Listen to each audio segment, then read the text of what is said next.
Começa agora mais uma edição do TCE Notícias, o jornal do Tribunal de Contas do Estado de Mato Grosso. Na edição desta quarta-feira você vai conferir: Plano Plurianual e execução orçamentária. Esse foi o assunto discutido em mais uma edição do EAD. Esse é o TCE Notícias do dia 1º de maio, Dia Mundial do Trabalho, que está no ar.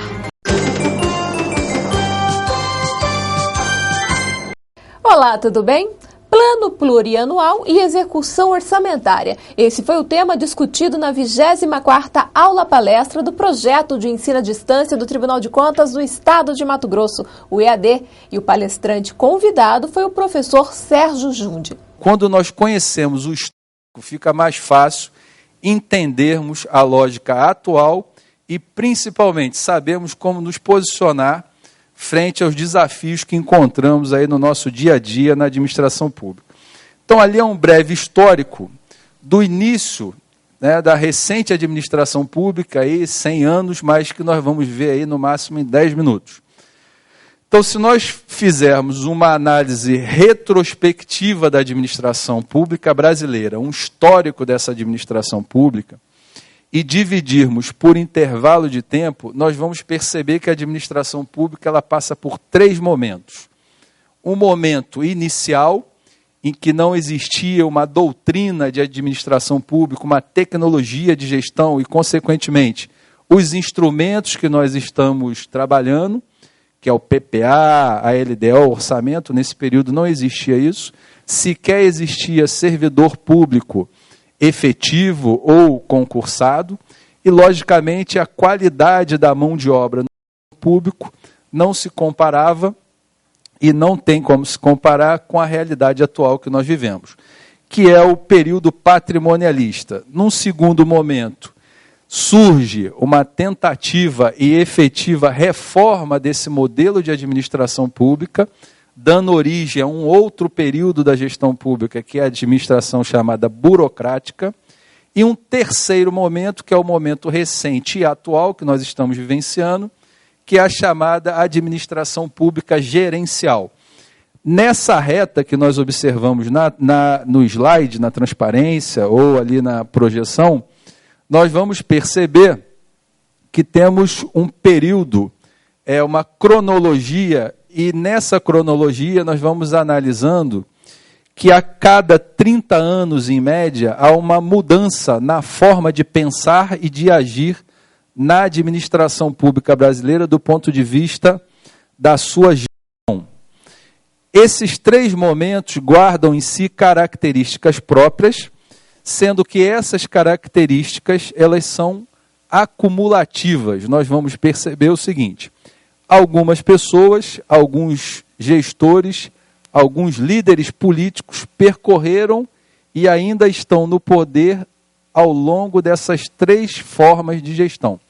O importante é a gente entender exatamente a característica de cada uma, para aí sim conseguirmos compreender por que um gestor vai numa direção, por que um gestor define certos tipos de programa de governo e outros não. Tudo vem exatamente desse modelo que pode estar incutido naquilo que ele se propõe a fazer na administração pública, sobre a qual ele está comandando e está exercendo um poder que foi lhe dado pelo povo.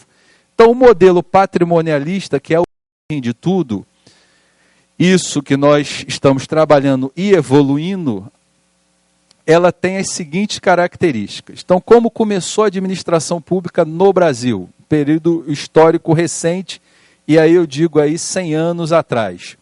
Ausência de administração profissional. Então nós tínhamos recursos, existiam dinheiro, existiam gestores, ou seja, aqueles que definiam as políticas públicas, mas não tinham uma administração profissional. Então imagina, dinheiro público sem uma condução adequada do ponto de vista gerencial. Então, os detentores desse poder, na verdade, estendiam um poder que já possuíam no setor privado. Então, a administração pública era uma extensão do poder soberano. Os servidores tinham status de nobre. Por que esse status? Porque eles eram indicados, protegidos por esses que detinham o poder no setor privado. Então, a coisa pública, a administração pública, era tratada como uma coisa privada, ou como uma administração privada. Em que sentido? Aquele que detinha poder no setor privado se apropriava da gestão pública, legitimamente ou não, e passava a administrar o patrimônio público e o dinheiro público como se fosse um bem particular. Por isso, os cargos públicos eram distribuídos como prêmios, prebendas, são prêmios, e distribuídos e divididos em 3 categorias. A prebenda, que era o principal prêmio para aqueles que tinham maior identificação e proximidade com a administração pública, e que tem dado um problema sério nos dias atuais, e eu vou exemplificar.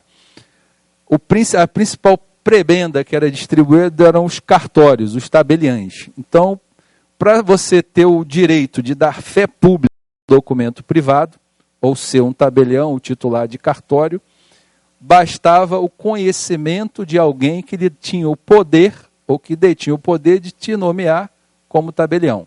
Na maioria dos casos, uma função hereditária e vitalícia. Então, isso só foi modificado em 1988 com a Constituição Federal, que para ser tabelião agora precisa de concurso público.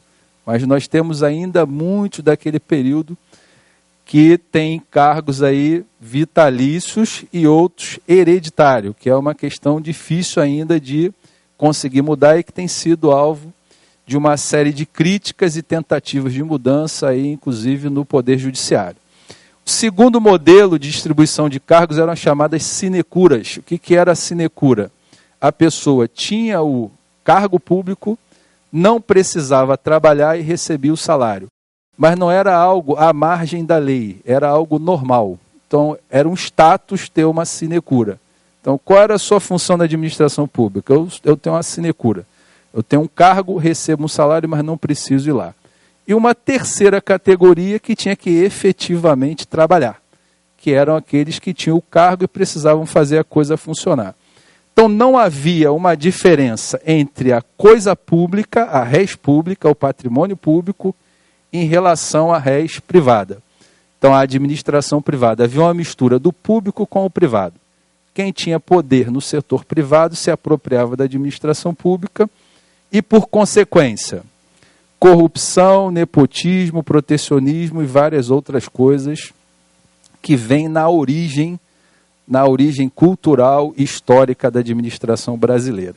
Nós ficamos por aqui. Essa aula palestra na íntegra você confere no link Cursos e Eventos, que está disponível no portal do TCE, no sublink EAD. Nos vemos amanhã neste mesmo horário. Até lá!